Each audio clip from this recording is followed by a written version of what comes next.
Ivonne y esto es Bienestar en Mente.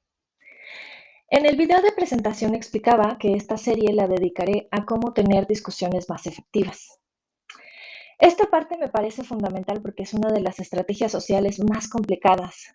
Sin embargo, también es una de las más útiles.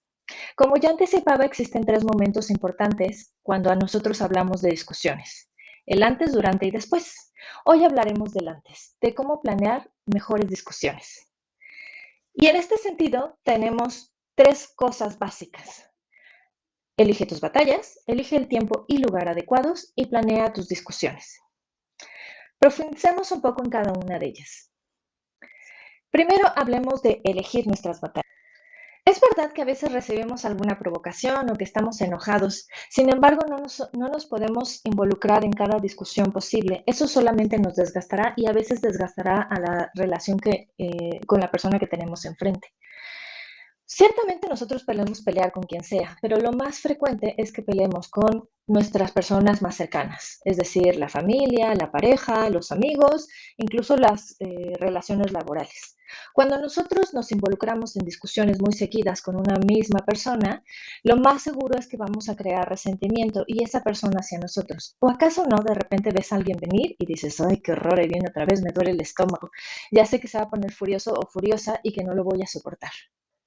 Para evitar este desgaste, es importante elegir adecuadamente nuestras discusiones, a menos de que vayas a poner un límite claro o que a partir de esta discusión podamos reanudar la relación desde un punto diferente, es decir, llegar a un acuerdo.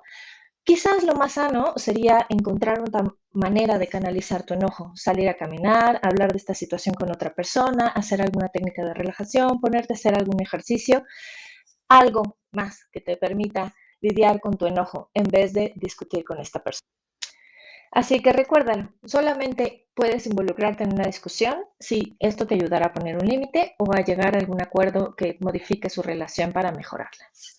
El siguiente punto importante, aunque pareciera muy básico, es elegir el tiempo y lugar adecuados. Cuando estás cansado, cuando estás hambriento, cuando estás apresurado o cuando estás adolorido, te vuelves muchísimo más irritable. Si tú empiezas a discutir en esta situación o en este estado, lo más seguro es que vas a ser mucho menos flexible y vas a terminar peleando en vez de llegar a un acuerdo.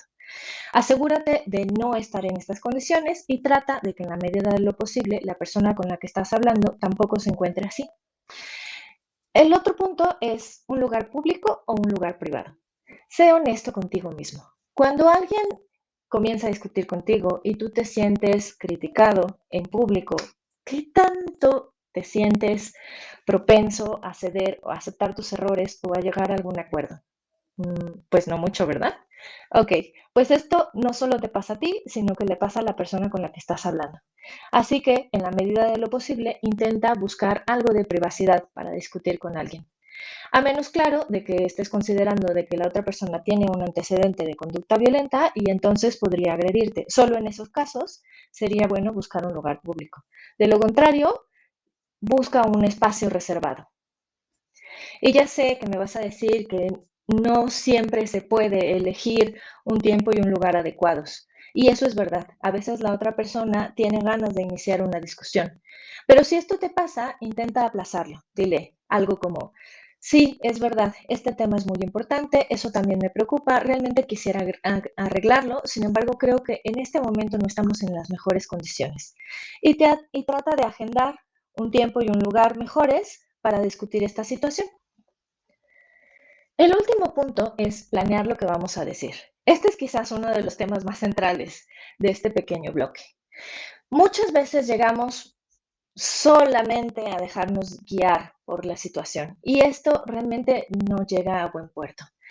Para poder discutir adecuadamente con alguien y tener argumentos claros, es importante hacernos varias preguntas previamente. Es importante saber qué de esta conducta específica que está teniendo la otra persona es lo que me molesta.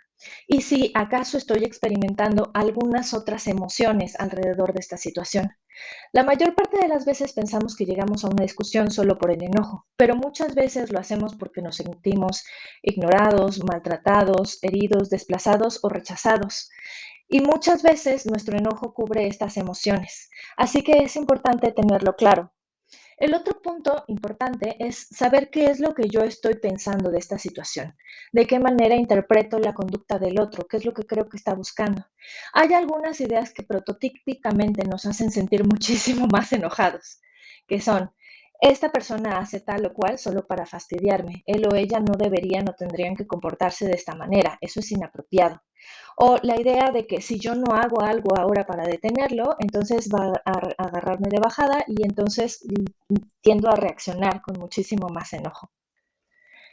En este mismo sentido, pensar que tal o cual cosa es injusta me hace sentir mucho más enojo. Si tú tienes estas ideas en la cabeza, seguramente estás percibiendo esta situación mucho más intensa de lo que es y vas a tender a ser mucho menos cooperativo.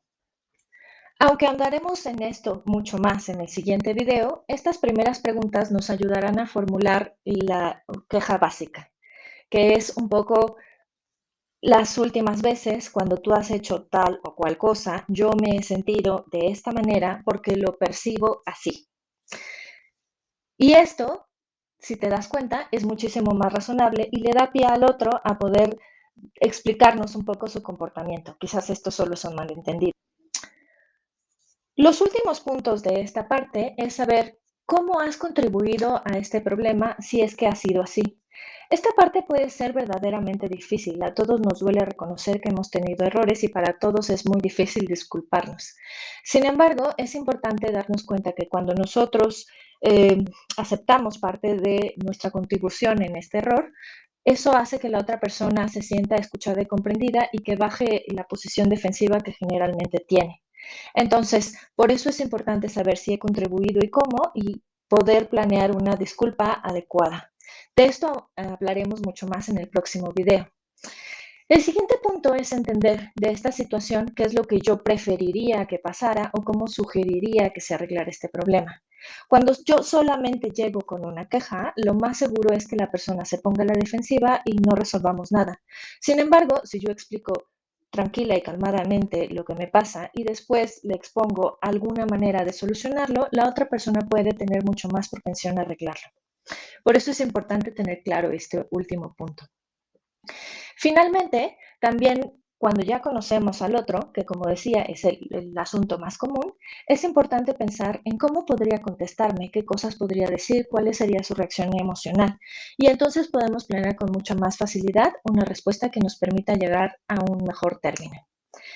Bien, la siguiente ocasión hablaremos un poco más acerca de cómo plantear una queja cuando la otra persona se encuentra mucho más calmada. Y videos más adelante veremos qué hacer cuando la otra persona reacciona de una forma violenta o agresiva. Espero que estos pequeños tips te hayan servido para aprender a planear mejor tus discusiones. Hasta la próxima.